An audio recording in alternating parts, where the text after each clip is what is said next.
আসন্ন ঈদে মুক্তি পেতে যাচ্ছে ঢালিউড সুপারস্টার শাকিব খানের সিনেমা তুফান। সম্প্রতি এটি সেন্সর বোর্ডের অনাপত্তি সনদও পেয়েছে। তবে এই সিনেমার বিরুদ্ধে গুরুতর অভিযোগ তুলেছেন প্রিয়তমার প্রযোজক আরশাদ আদনান।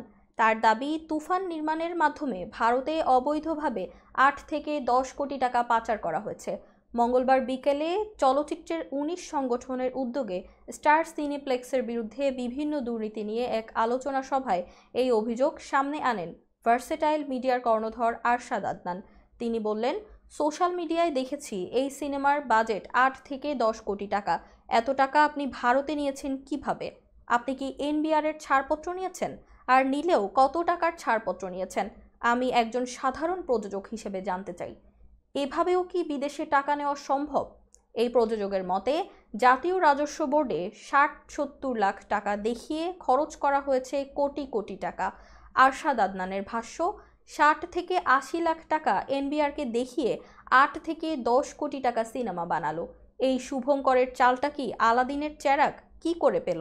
আমি তো বুঝি না। তিনি আরও বললেন, বিদেশে কাজ করার নিয়ম নীতি তো আছে। আমিও আমেরিকাতে শুটিং করেছি, বৈধ টাকা নিয়ে সবকিছু ক্লিয়ার করে কাজ করেছি। আসলে সৎ থাকার ইচ্ছে থাকতে হয়, সর্বোপরি দেশকে না ঠকানোর ইচ্ছে থাকতে হয়। দেশকে কেন ঠকাবে? দেশের যেটা প্রাপ্য সেটা দেই না কেন দেশকে?